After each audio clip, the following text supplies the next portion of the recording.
Tangan dikocek, jalan menyengit, mata ke bumi, hati ke langit. Sabar menanti, peluang datang, begitulah. Selepas hujan, nantikan nyaman. Sesudah Apa khabar? Saya rekod dulu. pastikan tenang. Setelah sukan, cuakan senang. Kelihatan Umrahnya Alhamdulillah masih lagi sihat menempuh dugaan. apakah yang kita pelajari sepanjang hampir 2 bulan ni? Terperuk, terkurung. Pelajari sesuatu yang kita tak pernah teringat pun nak belajar. Banyak benda.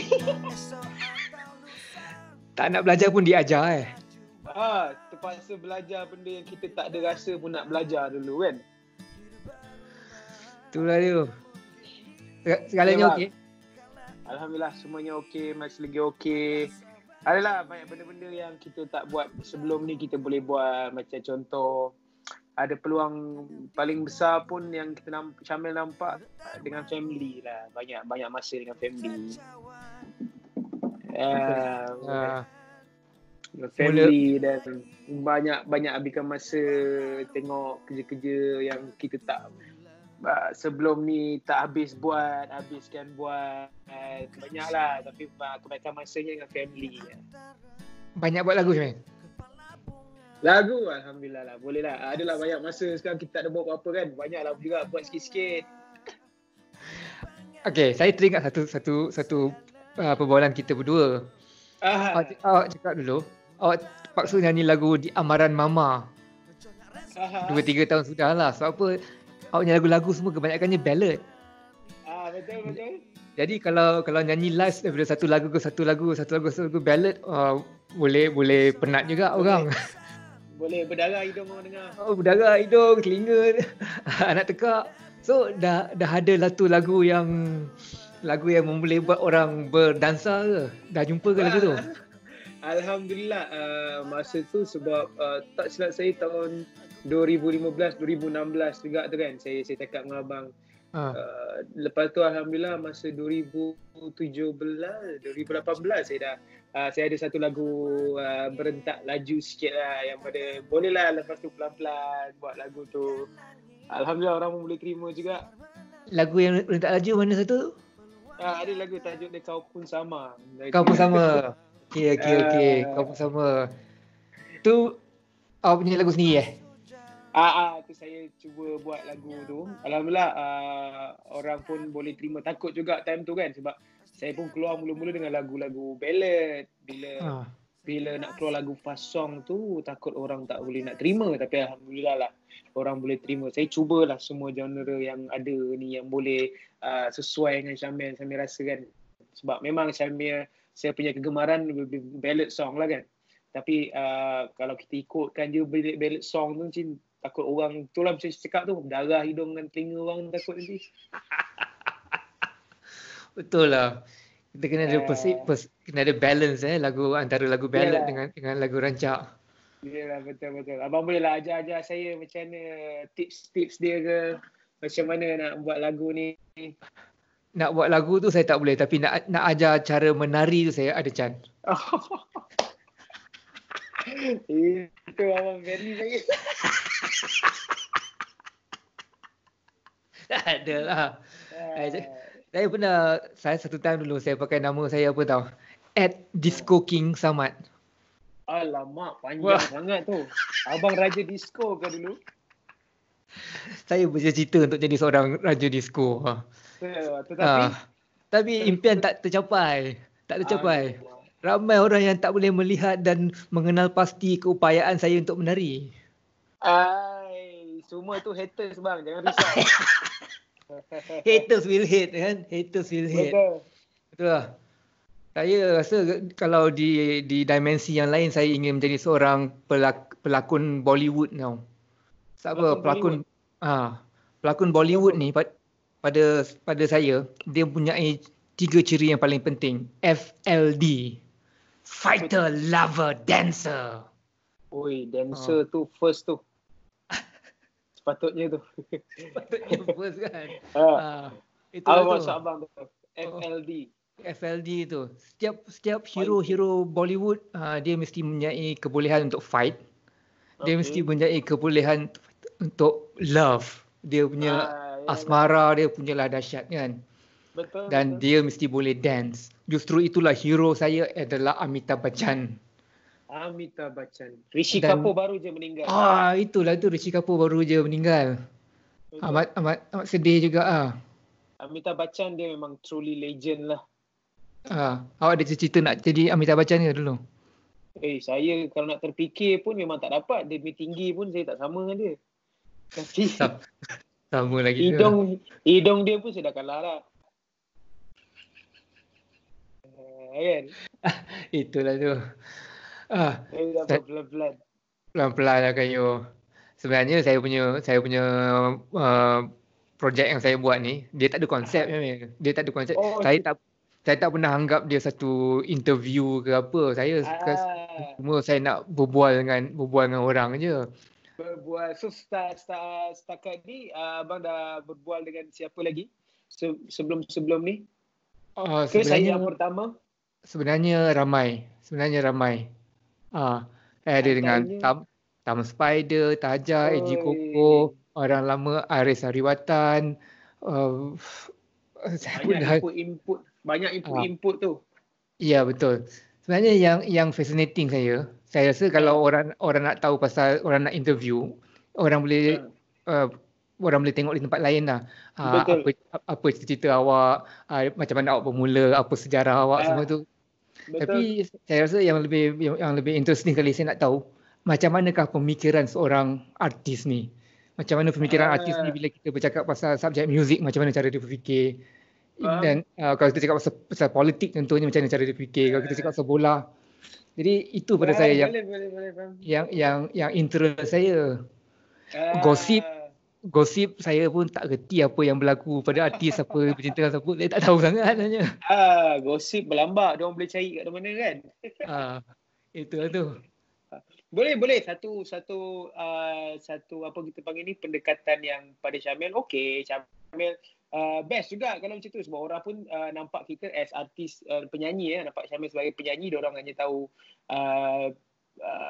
knowledge mengenai apa yang Syamil nyanyi, apa yang Syamil buat. Tapi baguslah apa buat ni, mungkin saya pun orang boleh lebih mengenali Syamil dari sisi yang lain pun yang kita mana tahu kan.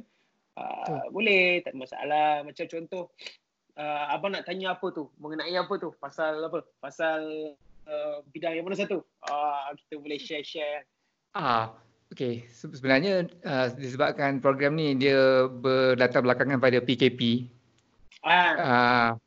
So macam mana awak mengharunginya pada mulanya? PKP bercerita pasal PKP, kalau tanya Syamil, tak dinafikan sebab Syamil, PKP ni bermula masa memang Syamil ni boleh dikatakan antara batch yang terakhir balik daripada Mekah. Ya. Dari Mekah sebelum ni. Dan bila Syamil balik je, masa macam hari-hari terakhir nak dekat berangkat balik tu, memang hari yang memang kita digempakan dengan COVID-19 punya cerita kan. Dan sepatutnya Syamil, ingat lagi Syamil balik hari Ahad. Tapi disebabkan kita dekat Malaysia ni memang dah dalam kategori nak dekat jadi teruk dah kan. So diorang dekat sana terpaksa extendkan lagi 2 ke 3 hari tak silap saya. Dan Syamil terpaksa extend daripada Madinah saya pergi ke Mekah. Daripada Mekah sepatutnya terus balik, tapi daripada Mekah terus ke Madinah lah. Tapi masa tu dia tak boleh nak balik dulu. Dia stay dulu situ dalam 2-3 hari. Sebab memang dah digempakan dengan COVID-19 kan. Dan mungkin kita pandang tu, Syamil pandangan family semua pandang sebagai rezeki lah untuk berada lebih masa dekat sana. Tapi memang itu yang dikatakan satu durasi yang sangat kritikal jugalah time tu, sebab kita pun risau memikirkan keadaan macam mana dekat Malaysia semua. Dan bila balik memang problem tu dah makin membesar dan kita belum lagi dapat perintah untuk berkurung. Tapi masa tu bila dah balik tu je, Syamil antara yang second last, sebab sebelum tu ada lagi yang last batch. And masa dah balik tu terus kena duduk rumah. So sebenarnya Syamil dah duduk rumah tu lebih daripada apa yang orang di luar yang kena PKP lah. Kalau sekarang ni PKP kita dah berapa lama? Mungkin Syamil lebih seminggu, lebih 2 minggu mungkin. So tak dinafikan masa permulaan PKP tu sedikit stres sebab Syamil ni pula yang sejenis memang kalau tak ada kerja duduk rumah, tapi kita dah selalu bekerja dekat luar kan, kita keluar. And seminggu pertama tu dia rasa macam sesak dada lah kan, sesak dada, tak boleh nak keluar, tak boleh nak buat kerja apa kan. Kita tahu yang besok kita bangun pagi ni kita akan buat something yang kita dah tahu, aktiviti dia tu. Tapi lama kelamaan sebenarnya saya belajar sesuatu, ini adalah akan ada satu masa kita kena lalui satu fasa yang kita tahu itulah kehidupan baru. Kehidupan baru kita yang mana Syamil mula faham yang macam kalau kita makin lama makin menidakkan benda tu, kita akan hidup dalam satu keadaan yang kita memang takkan enjoy pun sebenarnya, tapi kita tahu kita kena hidup macam tu sebenarnya. So macam alhamdulillah bila lama kelamaan dah 2 minggu, dah 3 minggu, Syamil mula macam kita macam mana nak cakap, kita switch kita punya hati tu suka PKP. Boleh boleh. Macam mana suka PKP means macam orang cakap lah, Syamil ni bukannya pandai agama sangat pun, tapi kalau kita nampak dugaan tu sebagai sesuatu yang indah, kita akan hidup dalam keindahan lah.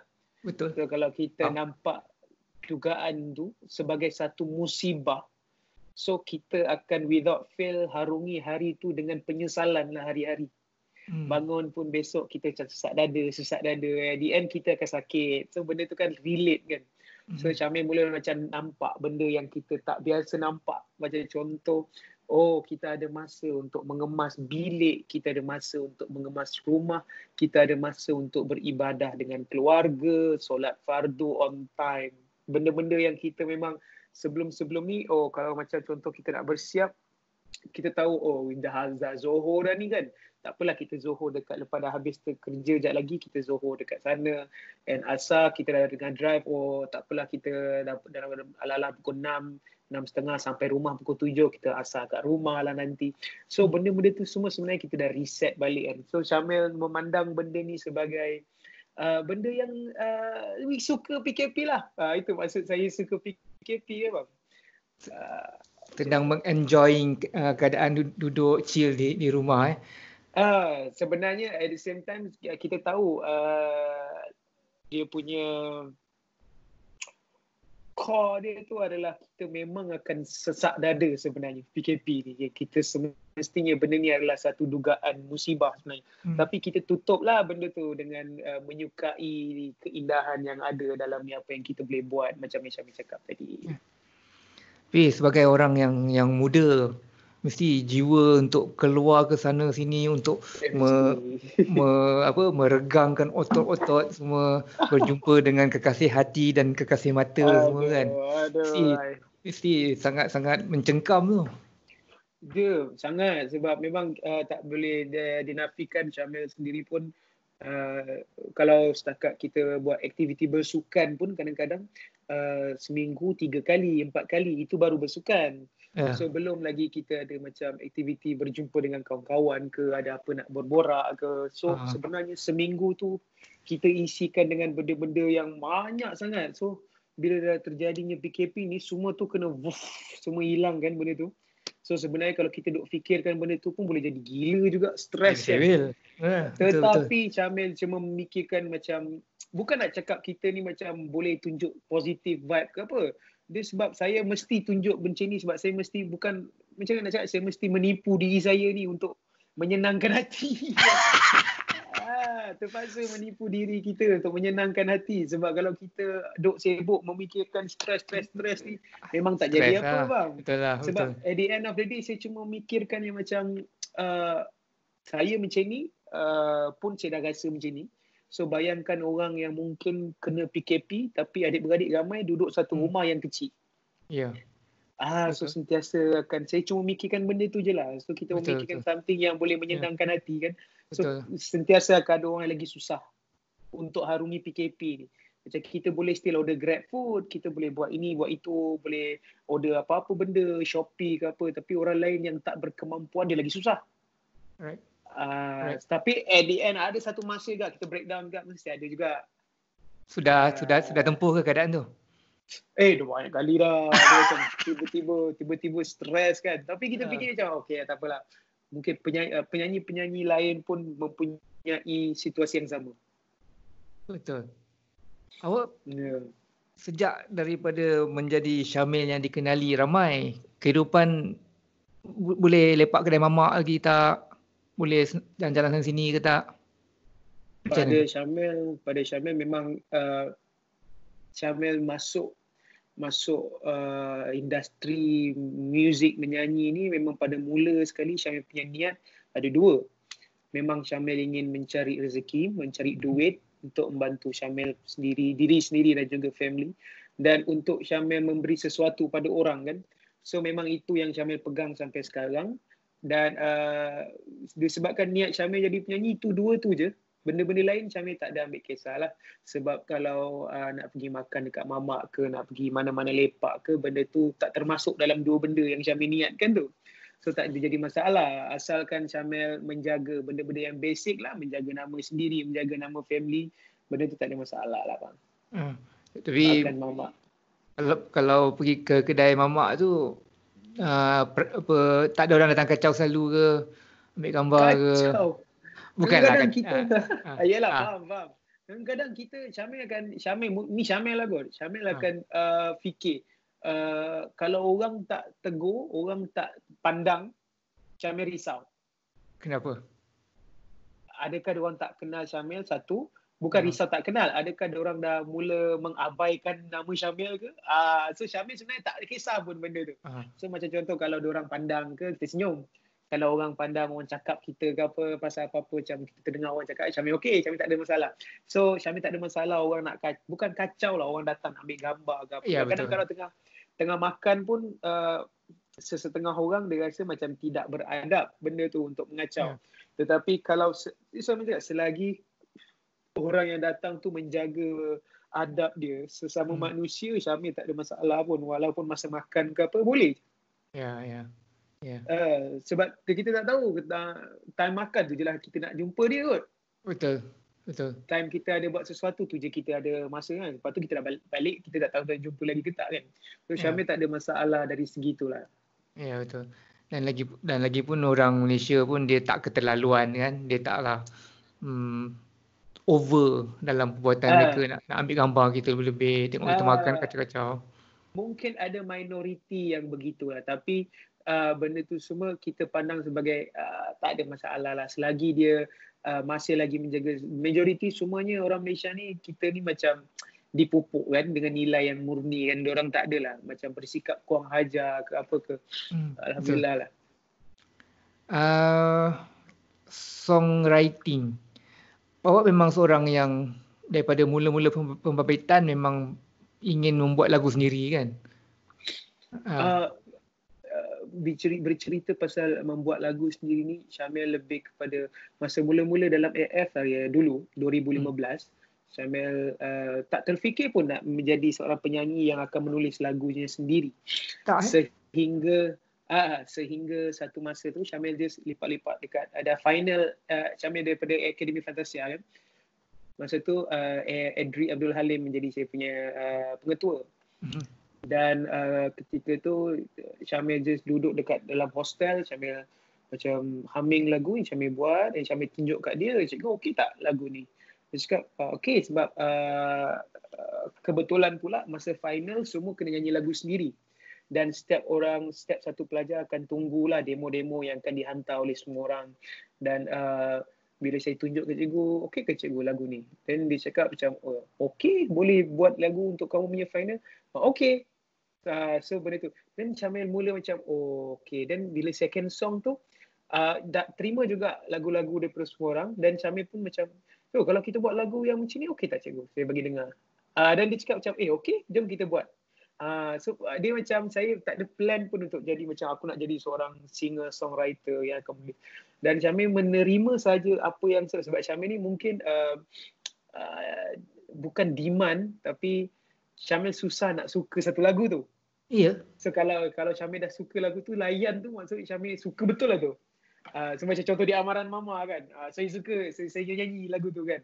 Saya pergi mana event pun dulu masa ada 2-3 lagu je dulu dan saya akan selitkan lagu di Amaran Mama sebab saya suka rentak dia. Handsome lah lagu tu kan. Saya tak suka dia bukan lagu boy-boy. Dan Syamil susah sikit nak suka lagu ni. So that's why mungkin kadang-kadang Syamil pun lagu Syamil sendiri pun dulu Syamil tak berapa nak gemar. Tapi Syamil rasa time tu time tu boleh buat lagi. Okay, buatlah. So Syamil pelan-pelan, that's why saya cakap masa first keluarkan lagu Hiduplah Mati tu, daripada situ saya pelan-pelan belajar, macam ni, okay, buat lagu, okay macam ni. Sampai sekarang ni pun saya masih bila nak keluarkan lagu ke apa, saya masih belajar apa yang saya pernah buat. Sebab saya mula 2015 kan, saya baru je lagi. Dan sampai sekarang kalau setiap kali nak keluarkan lagu ke apa, saya akan belajar apa yang kurang, apa yang tak boleh buat, apa yang boleh buat. So that's why Syamil belajar lagi lah structure dia macam nak buat. Sebab Syamil bukan ni dilahirkan memang ada knowledge macam mana nak buat lagu. Asalkan Syamil kembali pada basic thinking yang mana kalau sesuatu lagu tu sedap, orang dengar pun sedap dan kita okay macam tu. Tadi awak cakap dalam pembuatan lagu ni mostly awak hum ke ataupun memang guna gitar ke ataupun piano? Unfortunately Syamil tak reti main sebarang music instrument, tetapi macam setahun lebih ni Syamil belajar sendiri main piano kan. Tapi itu pun tak semua chord, basic chords pun Syamil tak hafal lagi. Tapi dekat piano tu mungkin Syamil ni boleh mendengar sesuatu yang sumbang. Di telinga Syamil ni bolehlah dengar apa yang masuk dekat main piano tu kan. So Syamil main and Syamil macam at the same time kita boleh humming and then Syamil akan jumpa dengan kawan Syamil yang memang boleh reti main music instrument sama ada gitar ke piano and kita akan mula kembangkan melalui situlah. So first thing yang akan dibuat situ basic things dia adalah something yang akan keluar daripada humming antaranya daripada apa yang Syamil main. Kalau keluar ada melodi dia dah Syamil kembangkan lah macam tu lah. Wow, interesting tau. Orang yang tak ada background bermain peralatan muzik, menurut saya punya pengalaman berkawan dengan orang ramai kan, mereka mempunyai melodi yang lebih menarik dan lebih menarik lah, because dia tak terikat kepada chords progression, dia tak terikat kepada undang-undang. So Syamil ada dengar juga benda tu macam tu saya nak tanya. Kalau memang betul ke kalau contoh kalau kita mula belajar sesuatu and kita dah mula tahu pasal dia punya chords and everything dan kita punya imagination tu akan berubah, is it? Saya tak akan menyatakan yang itu adalah undang-undang yang ketat lah kita akan jadi macam tu. Cumanya apa yang saya berani cakap adalah kadang-kadang kalau kita tahu pasal progression, chord progression dan sebagainya, kita punya pemikiran akan terhad kepada rumah tu, pada chords yang macam tu. Ke chord tu. Kadang saya buat dengan Aidit, dengan Abang Nasir, dengan Datuk M. Nasir. Kadang tanpa chords ni, kita just kerja pada melodi je. Melodi dia lagi akan buka ke tempat-tempat. Lepas tu macam Aidit sendiri kan, dan kemudian apabila melodi tu dah bawa ke satu tempat, baru kita cari chords yang sesuai dengan melodi tu. Sebab tu lagu-lagu orang-orang macam ni lagi macam kalau otak kita biol, macam mana dia boleh pergi situ, kenapa dia pergi sini, pergi situ. Jadi faham. Macam contoh kalau macam kita buat lagu kan bang, buat lagu mengikut first kali kalau sesuatu yang kita suka. Kita suka mengenai sesuatu kita buat. Tapi macam sekarang abang tengok macam mana, adakah kita harus mengikuti apa yang macam sekarang orang suka lagu yang macam mana? Adakah kita harus mengikuti peredaran masa ataupun kita membuat sesuatu lagu yang kita suka tu mengikuti peredaran masa sekarang ke macam mana? Satu soalan yang sering kita pertanyakan lah. Saya rasa kita kena buat dua-dua. Kita kena ada kalanya kita kena buat perkara yang kita rasa orang suka.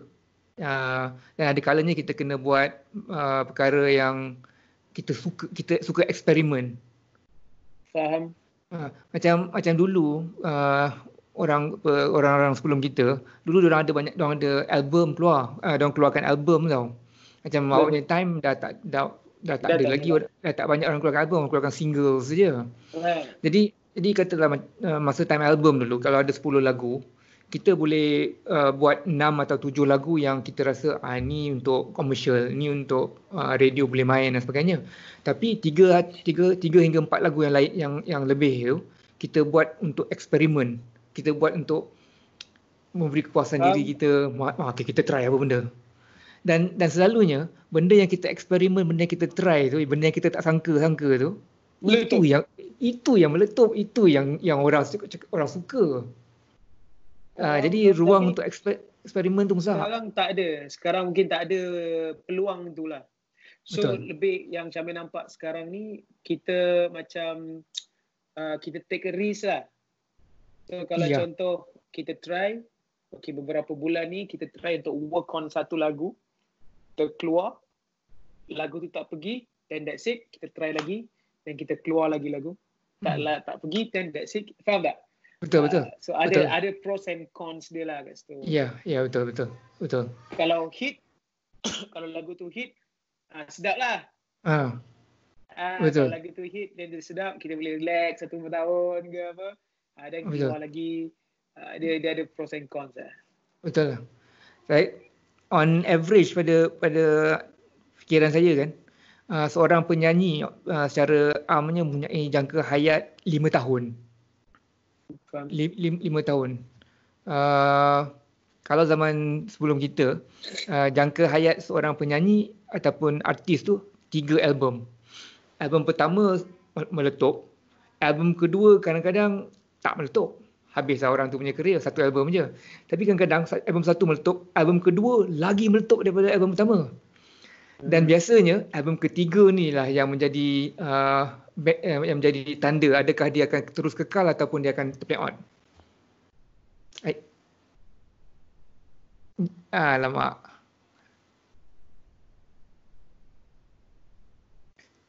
Okay.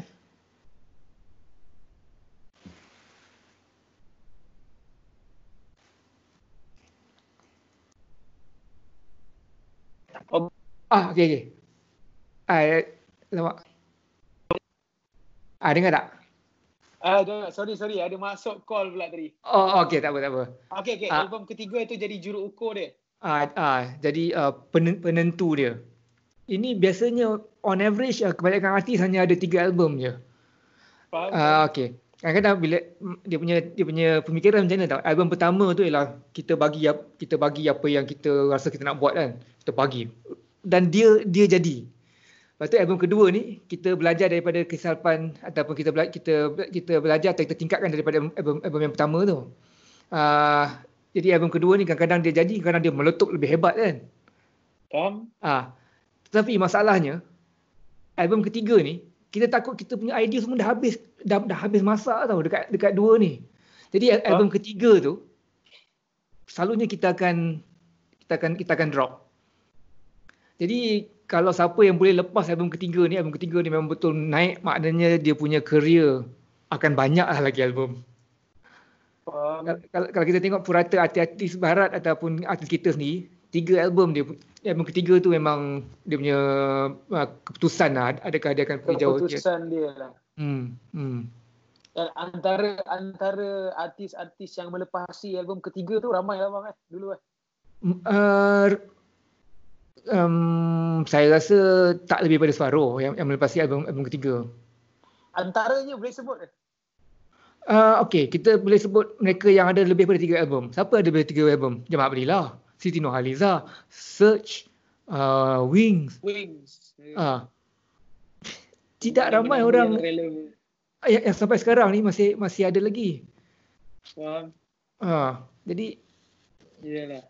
Banyak artis-artis yang kita dah tak ingat lagi. Nak sebut pun dah tak ingat. Sebab dia tak lepas daripada 3 album.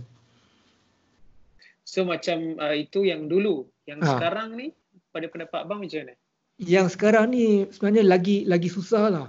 Generasi 2000-an 2010-an ni kan, because bergantung dah tak ada album lagi. Korang bergantung pada single satu, okay, hit, single dua, hit, single ketiga tak tahu macam mana.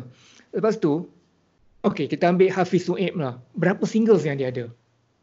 Dia ada satu mini album 2009-2010 dulu tau, yang ada 5 lagu je. Saya tolak 5 lagu tu, campur pun tak apa. Sampai sekarang dia ada tak 15 singles yang dia keluar? Dia tak ada. Saya tak rasa dia ada lebih 15 singles. Faham. Jadi repertoire dia terlampau kecil untuk dia lebih besar daripada diri dia sekarang. Faham. Kalau zaman kita ada struggling tu macam dulu pun ada dia punya jenis struggle-nya tu memang tak dinafikan dulu ada, dan sekarang pun ada jugalah struggle dia. Tapi dia lain dia punya jenis lah kan bang Ya, betul. Faham. Kalau advantage yang dulu, kalau bila mereka ada album, mereka ada banyak lagu, dan walaupun mereka konsert. Ya, betul. Walaupun diorang tidak kelihatan lagi di radio dan sebagainya, konsert dia mengata-kata dia boleh perform lagu-lagu dia. Orang yang membesar bersama dengan dia 10 tahun, 15 tahun, 20 tahun kemudian akan follow dia dan menjadi bahan nostalgia pada dia. Betul. Macam okay, awak sendiri pun dah 5 tahun dah sebagai seorang penyanyi popular, artis rakaman. Dan awak sendiri akan merasa kalau awak perform satu konsert, awak sendiri ada masalah dengan repertoire tu. Lagu yang akan nyanyikan. Ya. Macam sekarang pun 15, 16, 17, 18, 19, 20. Dalam 5-6 tahun lah saya baru. Dan lagu-lagu yang saya ada pun tak sampai lagi kot 10. So benda tu tak cukup juga kalau kita nak buat apa-apa. Faham tak? Ya. Balik pada awak cakap dia lah, cabaran waktu awak ni sekarang berbeza dengan cabaran waktu orang dulu. Semua ada kesukaan. Macam mana generasi awak ni ingin melepasi halangan-halangan yang ada zaman sekarang ni? Tidak lain dan tak bukan. Saya rasa awak kena banyakkan menghasilkan pengeluaran. Tak ada jalan lain. Tipu ke, ujuk ke, ugut ke awak punya syarikat ke, aku nak keluarkan album aku juga. Aku nak album aku. Tak tahu macam mana tu kan. Mesti hati-hati sekarang memang kena. Betul lah. Tapi sekarang pun kalau kita keluarkan album pun itu dah pada saya lah, itu dah dijadikan macam satu macam yang kita cakap, this macam value of I'm being a singer. Macam kalau dulu mungkin orang-orang dulu keluarkan album tu adalah satu benda yang kita tahu itu adalah termasuk dalam dia punya syarat-syarat menjadi artis. Kita kena ada album kan. Tapi macam mungkin sekarang ni pengeluaran album pada masa sekarang ni mungkin adalah satu kepuasan sajalah bang. Yang mana kita tahu album sebab apa pendapat abang? Sebenarnya memang sukar lah, memang sebab sukar. Dulu memang orang akan macam dulu orang keluar album memang untuk dijual, memang untuk dijadikan macam satu hadiah untuk peminat. Macam sekarang ni yang saya faham adalah adakah pengeluaran album sekarang ni masih sama macam dulu ataupun dia hanya sekadar satu kepuasan untuk diri seorang artis tu. Okey, aku ada album. Apa pendapat abang? Betul. Sebab saya tak rasa orang akan beli. Okey, mungkin akan ada dalam, kalau kita letak dalam 1,000 orang, akan ada 10 orang yang die hard fans kita yang akan beli kan. Dan akan simpan. Sebab sekarang ni pun dalam kalau kita keluar album ada 10 lagu, 10 lagu tu diorang boleh Google. Iyalah. Ya. Sorry lah. Itu diorang akan Google di Spotify, di digital platform. At the same time kita nak push. Ya. Ya. Dia punya awak punya line, kita punya line macam tersangkut-sangkut sikit. Okey. Kelihatan. Okay, start recording. Dengan cerita ni, kalau katalah 100 fan, hanya 10 je mungkin beli Sebab pada saya sekarang ni, kalau kita nak bereksperimentasi ke apa, benda tu memang orang kerap akan keluarkan single saja kan. Melainkan kalau setiap seorang daripada mereka memang dah setiap company label yang besar-besar mereka menganggap semua orang harus keluar album dan benda tu boleh masuk akal lah. Tapi sekarang ni mungkin disebabkan peredaran masa, semua orang menggunakan semuanya di ujung jari kan bang. Sebab at the same time setiap artis akan promo semua lagu, setiap kali keluar dia akan promo dekat digital platform. Mana yang nak dikejarkan digital platform, mana yang nak dikejarkan untuk jual album. Saya rasa benda tu takkan mampu untuk kita cater everything in one time kan. So macam sekarang ni pendekatan yang paling terbaik pada Syamil punya pemikiran sendiri adalah memang orang akan lebih suka lebih senang dengan sesuatu yang memudahkan mereka. Macam contoh kalau nak dengar lagu yang dikeluarkan, orang boleh dengar kat YouTube, sama ada dekat Spotify, Joox, semua tu kan. So pada Syamil sekarang ni, kalau kita nak keluarkan album pada waktu dan zaman sekarang, itu lebih kepada kepuasan seseorang penyanyi untuk untuk ada satu album dan memang diorang ingin perkenalkan pada orang, inilah brand dia kan. Itulah. Ya, betul, faham tu. Pemahaman saya lah. Ya, betul. Sama sikit. Sama lah. Itulah cabaran zaman sekarang ni lain. Memang lain. Katalah daripada sebagai performer, pendapatan daripada Spotify, YouTube tu signifikan ke? Ada memang besar ke?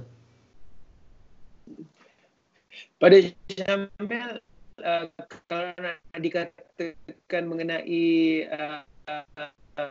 dia punya pendapatan sebagai seorang penyanyi tu, tak dinafikan macam kalau kita tengok dulu sebelum artis yang memang meletup first album, second album, third album, yang menafikan diorang punya pendapatan kita tahu memang agak lumayan. Kalau sekali hit kan lagu-lagu diorang tu semua, itu yang. Tapi kalau dibandingkan sekarang, sebab kita tak ada kemampuan untuk mempunyai satu pengalaman yang sebegitu rupa kan, kita akan lebih tengok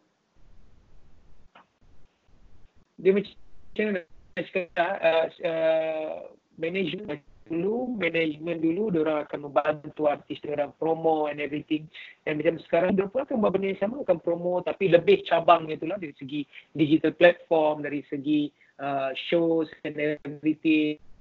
So macam zaman sekarang ni, nak cakap banyak tak adalah seberapa banyak, nak cakap sikit tak adalah sikit sangat. Dan cukup sekadar pemahaman kita semua yang mana label ni membantu kita untuk mengeluarkan, dan bantuan diorang tu kita tahu setiap dalam dunia bisnes ni tak ada benda yang so bila diorang dah keluarkan lagu, diorang akan adalah diorang punya potongan-potongan dari segi tu, dan yang mana selebihnya akan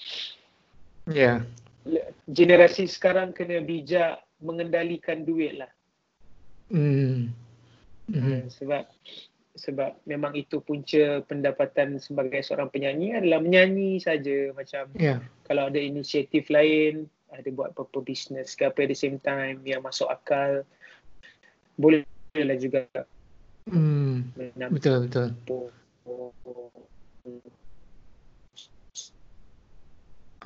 Dia punya PKP ni juga kembali pada kita punya benda tu juga mengajar juga kita mengenai simpanan duit di masa hadapan kan. Okey, saya dengar apa? Awak punya connection macam tersangkut-sangkut sikit lah. Saya tak pasti awak dengar saya ke tak? Yep. Ya, saya dengar abang clear. Okey. Sekejap dia macam tersangkut-sangkut lagi. Tu tadi saya assume awak dah freeze lah. Saya assume penyanyi zaman sekarang ni penyanyi punya punca pendapatan utama adalah live performance. Menyanyi di halayak ramai, menyanyi pada dinner show, corporate shows ataupun konsert dan sebagainya. Itulah punca pendapatan. Sebelum COVID-19 bermula itu hari, awak sudah ada macam perancangan jangka masa ke? Lagi 5 tahun lagi apa awak nak buat? Lagi 5 tahun lagi mana awak patut berada? Awak ada ke bayangan atau perancangan yang sedemikian rupa? Awak 26 kan lebih kurang tahun ni? 27. Okey, muda. Peak lagi tu. Sebenarnya memang perancangan untuk perancangan masa depan tu memang ada lah. Memang ada since last year saya dah mula berfikir macam what if ada benda-benda yang macam ni datang kan, what if kalau contoh saya terfikir adalah what if saya bangun nanti saya suara tak boleh nak menyanyi ya, benda-benda yang macam tu saya fikirkan. Dan saya banyak berbicara pada diri sendiri lah, yang mana kena ada kesedaran tu lah, yang mana saya tahu pekerjaan saya sebagai seorang penyanyi ini adalah sesuatu yang tidak menjamin kesenangan saya selama-lamanya. So disebabkan itu saya ada perancangan saya yang saya dah tetapkan untuk menjalani kehidupan. Alhamdulillah sempat lagi untuk menyimpan itu. Dan kita ni ada mampu merancang bila fikir ini. Jadi adalah banyak dalam kalau kita ada terfikir 10 benda nak buat, mungkin 8, 9 kita tak boleh nak teruskan disebabkan PKP ni. Dan benda tu itu pun membuat satu kebingungan juga dalam kepala kan. Tapi sempat lagi lah, masih sempat untuk menyimpan sikit-sikit. Alhamdulillah lah. Okay. Memang tersangkut-sangkut lah. Sedang syok-syok ni dia tersangkut-sangkut lah. Boleh nampak saya jelas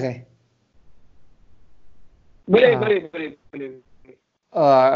So yang saya dapat tangkap sedikit tadi memang dah ada perancangan, tetapi PKP ni macam menjejaskan lah kelancaran perancangan tu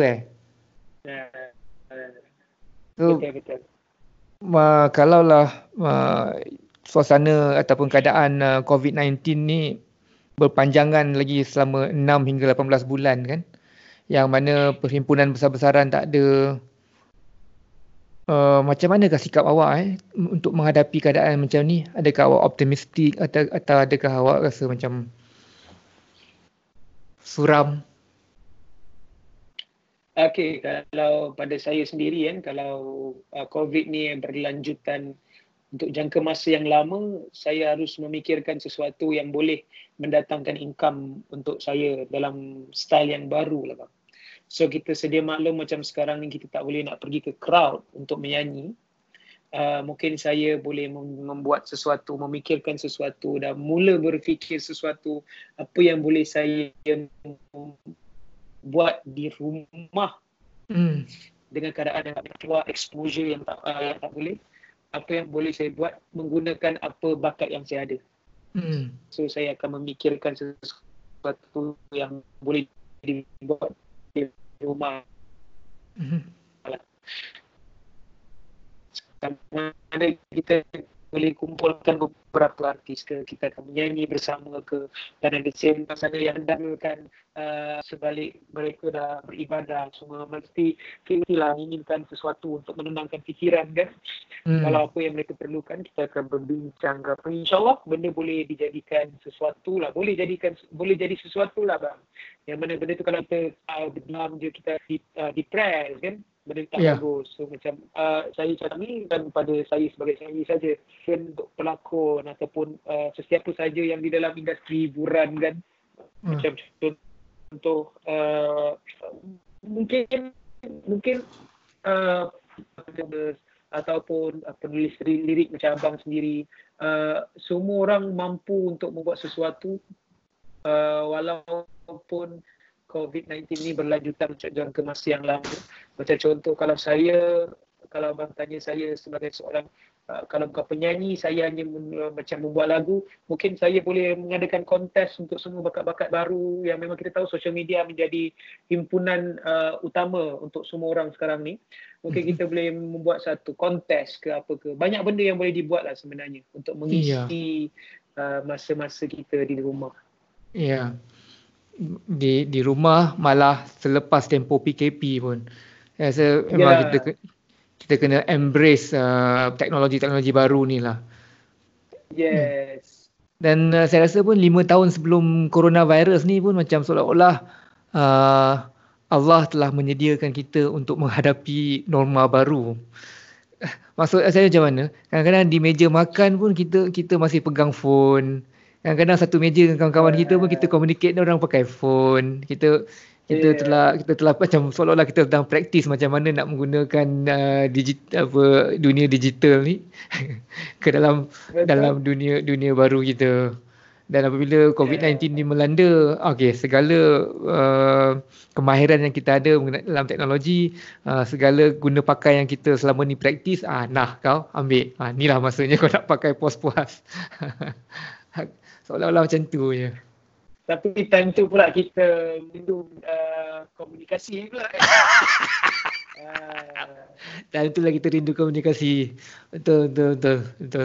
Yalah. So COVID-19 ni sebenarnya memberi satu kesedaran jugalah kalau kita sama-sama belajar. Ya. Seolah-olah satu reset button untuk kita. Syamil, terima kasih banyak-banyak kepada awak sudi spend masa untuk saya kepada management awak. Kalau boleh nanti kita buat lagi kita boleh, punya sebab dia bukan bila saya cakap bila kita nak cakap pasal contoh management bagi ke apa, bukan sebab diorang nak tahu dengan siapa saya bercakap kan, sebab tak nak nanti hari Jumaat mungkin diorang dah plan dengan orang lain ke apa, kita tak suka lah, sebab kita tak nak lah macam berborak tu cepat-cepat. Macam Syamil sendiri, Syamil suka berborak kan, abang suruh saya borak. Okay. So macam kalau next time ada lagi ke apa, abang bagi tahu, insyaAllah kita boleh lepak-lepak kongsi. Tapi saya amat tertarik dengan permaidani kat belakang abang tu lah. Okay, ni ini nama dia Suzanne. Dia berasal daripada Samarkand, area-area Kazakhstan dan sebagainya. So ini adalah abang ambil sebagai background. Sebagai background. Saya ni kat dalam dapur sebenarnya. So waktu tertentu kan anak saya keluar masuk cari makanan, bini saya masak kat sana. So ni sesuai lah, nampak macam bilik tertentu. Tapi ni saya pakai baju tebal-tebal ni. So, aircon dia betul-betul kat bawah komputer ni. Gitu. Sambil borak-borak kadang kesejukan ni ingus nak meleleh je. Alright, bang. Thank you so much sebab sudi mengundang saya. Terima kasih kerana sudi lapangkan masa untuk saya. Jumpa lagi. Abang, okay, Syamil. Stay safe bang. Salam family. Okay, sama-sama. Salam kekasih hati semualah. Okay, waalaikumsalam. Jangan resolusi kemana haluan hidup ini.